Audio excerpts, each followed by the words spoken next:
17वें IPL में यंगिस्तान का जलवा दिखा। कई युवा खिलाड़ी आने वाले दिनों में टीम इंडिया के फ्रेम में सेट होते नजर आएंगे। युवराज सिंह और ब्रायन लारा से क्रिकेट सीखकर हैदराबाद में ट्रेविस हेड के साथ उन्हीं की रफ्तार से बल्लेबाजी करने वाले युवा खिलाड़ी अभिषेक शर्मा ने क्रिकेट एक्सपर्ट्स को भी बेहद प्रभावित किया। कई एक्सपर्ट्स ये भी मानते रहे कि 23 साल के अभिषेक को मौजूदा टी20 टीम में भी जगह मिल सकती थी। अमृतसर के अभिषेक शर्मा ने 16 मैचों में 204 के स्ट्राइक रेट से 484 रन बनाए। अभिषेक ने इस सीजन टूर्नामेंट में सबसे ज्यादा 42 छक्के लगाए। बहरहाल उपविजेता टीम हैदराबाद ने टूर्नामेंट में सबसे ज्यादा 178 छक्के जड़े। 17वें आईपीएल में यंगिस्तान का जलवा दिखा। कई युवा खिलाड़ी आने वाले दिनों में टीम इंडिया के फ्रेम में सेट होते नजर आएंगे। युवराज सिंह और ब्रायन लारा से क्रिकेट सीखकर हैदराबाद में ट्रेविस हेड के साथ उन्हीं की रफ्तार से बल्लेबाजी करने वाले युवा खिलाड़ी अभिषेक शर्मा ने क्रिकेट एक्सपर्ट्स को भी बेहद प्रभावित किया। कई एक्सपर्ट्स ये भी मानते रहे कि 23 साल के अभिषेक को मौजूदा टी20 टीम में भी जगह मिल सकती थी। अमृतसर के अभिषेक शर्मा ने 16 मैचों में 204 के स्ट्राइक रेट से 484 रन बनाए। अभिषेक ने इस सीजन टूर्नामेंट में सबसे ज्यादा 42 छक्के लगाए। बहरहाल उपविजेता टीम हैदराबाद ने टूर्नामेंट में सबसे ज्यादा 178 छक्के जड़े। पूर्व चैंपियन राजस्थान को प्लेऑफ में सफर हैदराबाद ने खत्म किया, लेकिन राजस्थान के रियान पराग ने खूब रंग जमाया। असम के 22 साल के रियान पराग ने 16 मैचों में 149 के स्ट्राइक रेट से 573 रन बनाए, 4 अर्धशतकीय पारियां खेली और कई बार मैच विनर साबित हुए।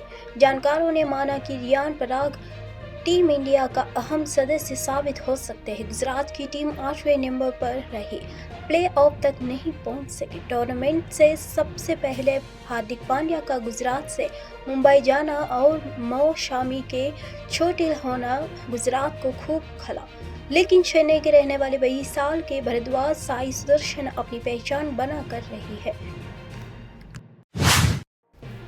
चक्रवाती तूफान रेमाल के रविवार आधी रात तक बांग्लादेश और पश्चिम बंगाल के तटीय इलाकों में पहुंचने के मद्देनजर विभिन्न क्षेत्रों से 1 लाख से अधिक लोगों को निकालकर सुरक्षित ठिकानों पर पहुंचाया गया है।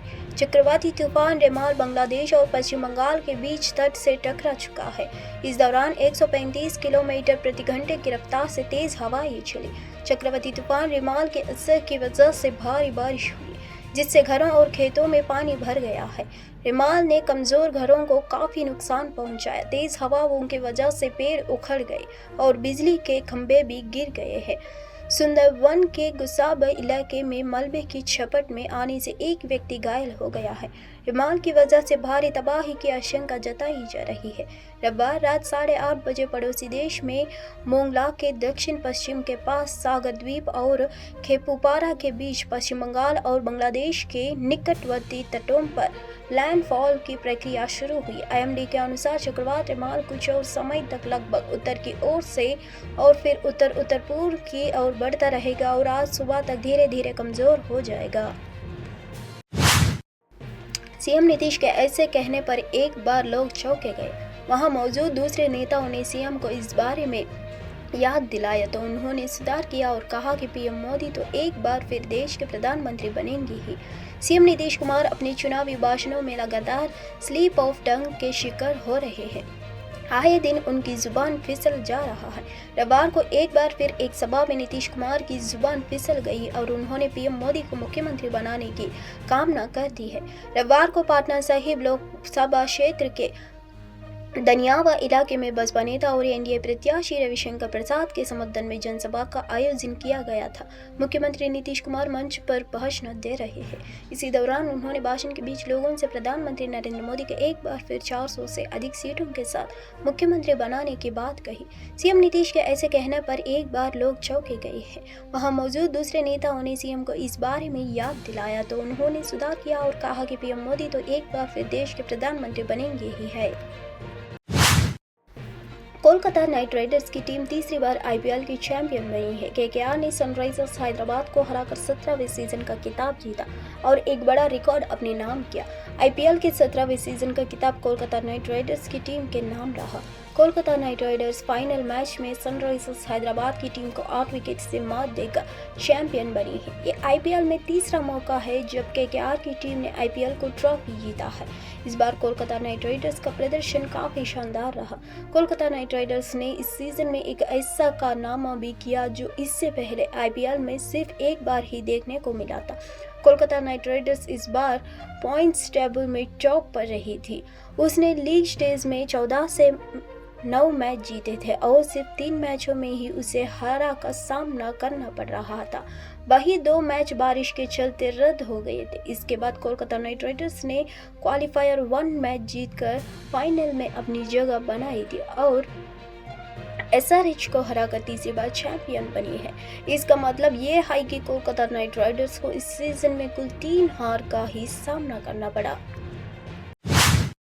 राणा सनाउल्लाह ने एक तंत्र बनाने का आह्वान किया ताकि संस्थान एक दूसरे के अधिकार क्षेत्र में दखलंदाजी नहीं कर पाए। राणा ने यह टिप्पणी इस्लामाबाद उच्च न्यायालय के न्यायाधीशों के पत्र के संदर्भ में की जो मार्च में लिखा गया था। पाकिस्तान के बारे में कहा जाता है कि वहां सेना और सत्ता एक सिक्के को 2 पहलू है।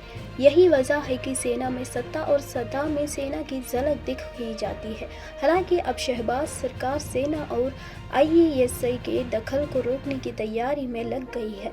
यहाँ के प्रधानमंत्री के राजनीतिक और सार्वजनिक मामलों के सलाहकार राणा सनाउल्लाह ने एक तंत्र बनाने का आह्वान किया है ताकि संस्थान एक दूसरे के अधिकार क्षेत्र में दखलंदाजी नहीं कर पाए। दरअसल उनका यह बयान न्यायाधीशों द्वारा पत्र लिखे जाने के बाद आया है, जिसमें न्यायिक कार्यों में खुफिया एजेंसियों द्वारा कथित हस्तक्षेप की बात कही गई थी। सनाउल्लाह ने एक मीडिया चैनल के शो में कहा, न्यायाधीशों द्वारा एक पत्र लिखना एक तंत्र के विकास के लिए पर्याप्त है ताकि संस्थाएं एक दूसरे के क्षेत्र में हस्तक्षेप न करें। रिपोर्ट के अनुसार राणा ने यह टिप्पणी इस्लामाबाद उच्च न्यायालय के न्यायाधीशों के उस पत्र के संदर्भ में की जो मार्च में सामने आया था, जिसमें न्यायिक मामलों में खुफिया एजेंसियों के हस्तक्षेप का आरोप लगाया गया था। 25 मई को जान गंवाने वाले नवजात शिशुओं के शव पोस्टमार्टम के बाद परिवार के सदस्यों के सौंप दिया गया है।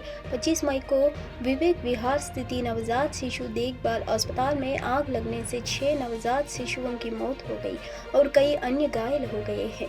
दिल्ली अग्निशमन विभाग के अनुसार कुल 12 बच्चों को बचाया गया, जिनमें से 6 की मौत हो गई है।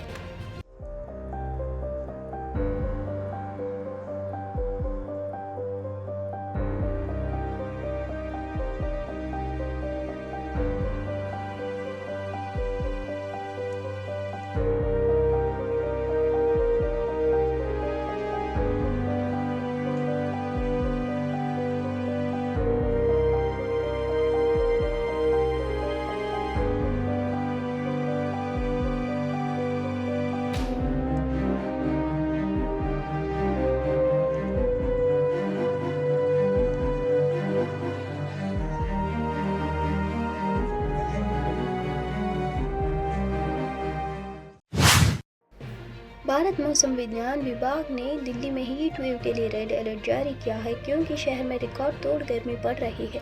अगले 3 से 4 दिनों तक राष्ट्रीय राजधानी में तापमान 45 से 47 डिग्री सेल्सियस के बीच रह सकता है। आईएमडी ने राजस्थान, पंजाब और हरियाणा में भी गर्म रात की स्थिति की भविष्यवाणी की है। पश्चिम राजस्थान के फलोदी में अधिकतम तापमान 51 डिग्री रहा। राजस्थान में अगले 3 से 4 दिनों ऐसे ही रहेंगे और हमने रेड अलर्ट जारी किया है। इसके बाद तापमान में धीरे धीरे कमी आएगी। हरियाणा और दिल्ली में भी हमने रेड अलर्ट जारी किया है। पंजाब के लिए यह 2 दिनों के लिए ऑरेंज अलर्ट है और फिर रेड अलर्ट जारी किया गया था, नरेश कुमार ने कहा है। तो खैर टेम्परेचर मैक्सिमम टेम्परेचर आया नहीं, लेकिन जो कल का टेम्परेचर था वो फलोदी वेस्ट राजस्थान में 50 डिग्री तक था। अगर हम राजस्थान की बात करें तो आने वाले 3-4 दिन ऑलमोस्ट ऐसे रहने वाले हैं। उसके लिए हमने अभी रेड अलर्ट दे रखा है। उसके बाद थोड़ा टेम्परेचर्स में ग्रेजुअल गिरावट आएगी। अगर आप पंजाब, हरियाणा की बात करें, हरियाणा में भी हमने रेड अलर्ट दे रखा है 3 दिन के लिए। उसके बाद थोड़ा टेम्परेचर में हम गिरावट आने की उम्मीद है, तो फिर थोड़ा कम रहेगा, लेकिन हीट वेव वहां भी कंटिन्यू रह सकता है। पंजाब में अभी थोड़े ग्रेजुअली टेम्परेचर कम थे, थोड़ा बढ़ेंगे, और वहां भी हमने आज कल के लिए तो ऑरेंज है, उसके बाद 2 दिन के लिए रेड दे रखा है। उसके बाद वहां भी फिर 3-4 दिन के बाद टेम्परेचर्स में गिरावट आने की उम्मीद है।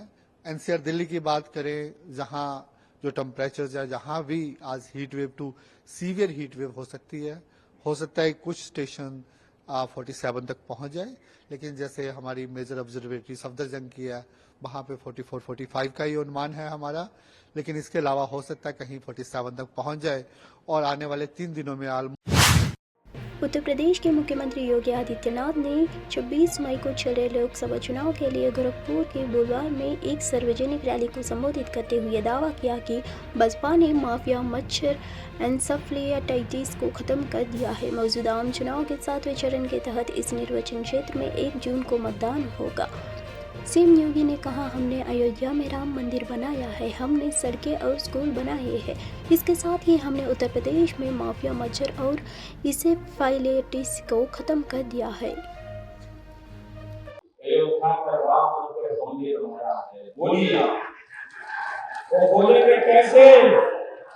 कहना मोदी जी को प्रधानमंत्री बनाकर और योगी जी को मुख्यमंत्री बनाकर के हमने अयोध्या में राम मंदिर बनाया है और इस सड़कें बनाई हैं, स्कूल कॉलेज बनाए हैं, पुल पुलिया बनाए हैं, पानी का रेगुलेटर बनाया है, हर घर नल की योजना का बना करके घर घर में शुद्ध पानी पहुंचाया है और माफिया को भी मच्छर को भी समाप्त करके एन्सेफेलाइटिस को भी समाप्त किया।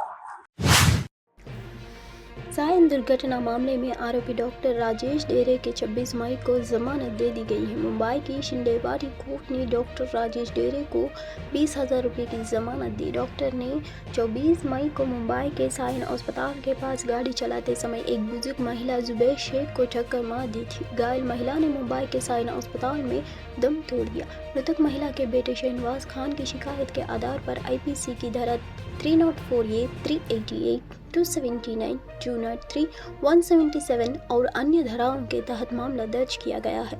जिस अपराध के तहत मामला दर्ज किया गया है वह है 304A। जमानत है, उन्हें 20,000 रुपये की जमानत दी गई है, आरोपी के वकील अनिल जाधव ने कहा है।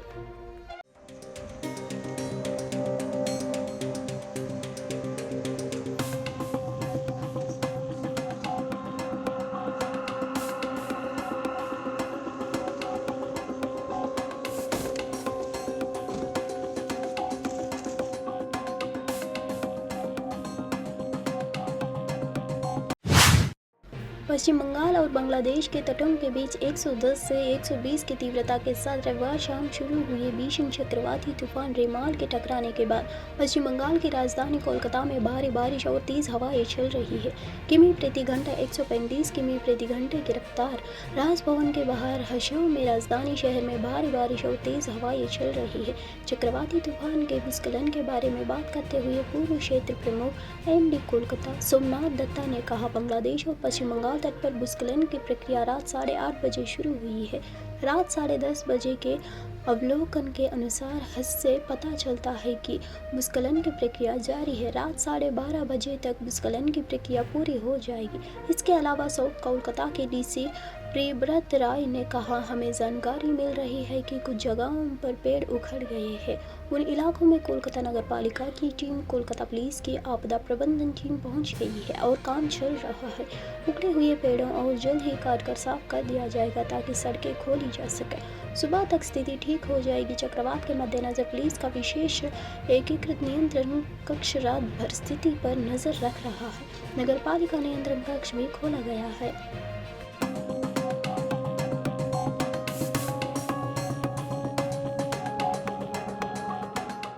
Update is that landfall process has started at 8:30 p.m.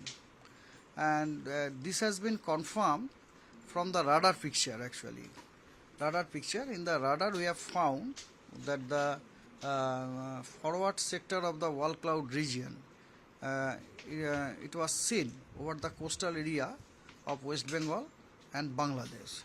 This confirms that the landfall process commenced over Bangladesh coast and the West Bengal coast, and latest 10:30 hours observation bulletin, it shows that landfall process still it is continuing, and the eye is entering into the land, but it is not completed. It is not completed. It will take another